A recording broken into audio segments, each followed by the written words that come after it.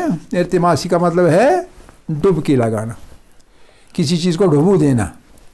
امرشن پانی میں ڈبو دینا. آپ کسی اور کو پانی میں مت ڈبوئیے، اپنے آپ کو ڈبوئیے تو ارتماسی غسل ہو گیا. لیکن ایک ساتھ پانی میں ڈبکی ماریے نیت کر کے، فلاں غسل کرتا ہوں فلاں کام کے لیے، قربتاً اللہ، تو ڈبکی ماریے غسل ہو گیا، مسئلہ ختم.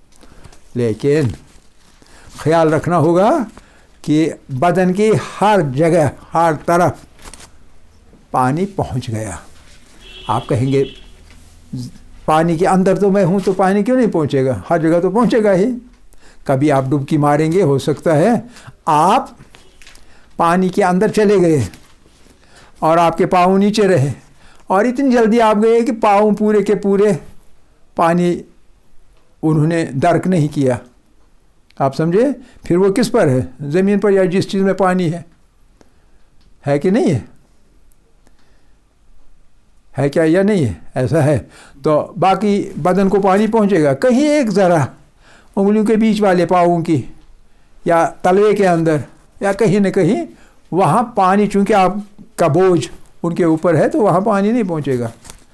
تو لہٰذا ڈبکی جب لگائیں گے تو ڈبکی لگانے کے بعد پاؤں کو تھوڑا اٹھائیے، ادھر ادھر کیجیے تاکہ پانی پہنچ جائے اور پانی سے باہر تب آ جائیے جب آپ کو یقین ہو جائے کہ آپ کے ہر جگہ پانی پہنچ گیا.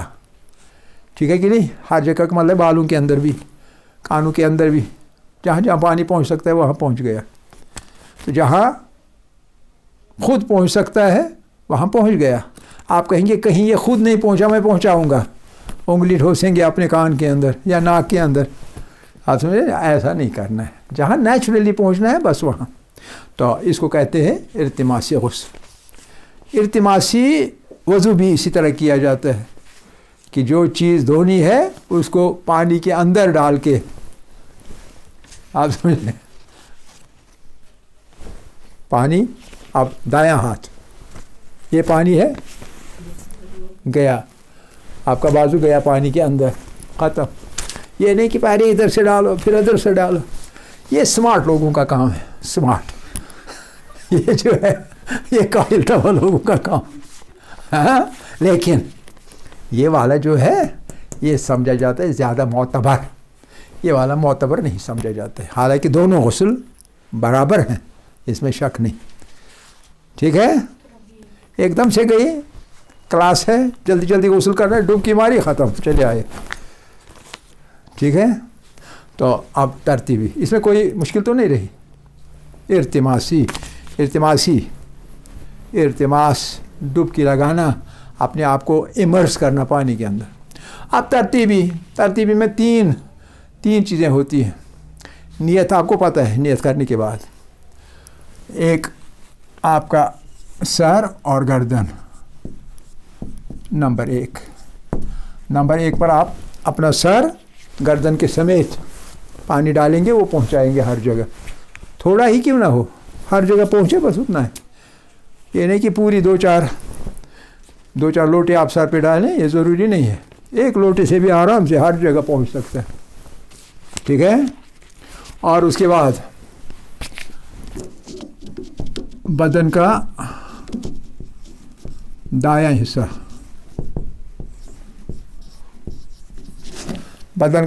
آپ دھوئیں گے. کیسے دھوئیں گے؟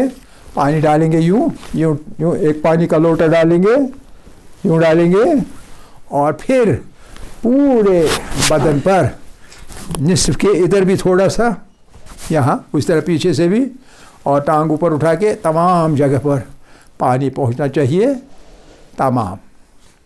ٹھیک ہے؟ اور پھر نمبر 3، بدن کا بایاں حصہ،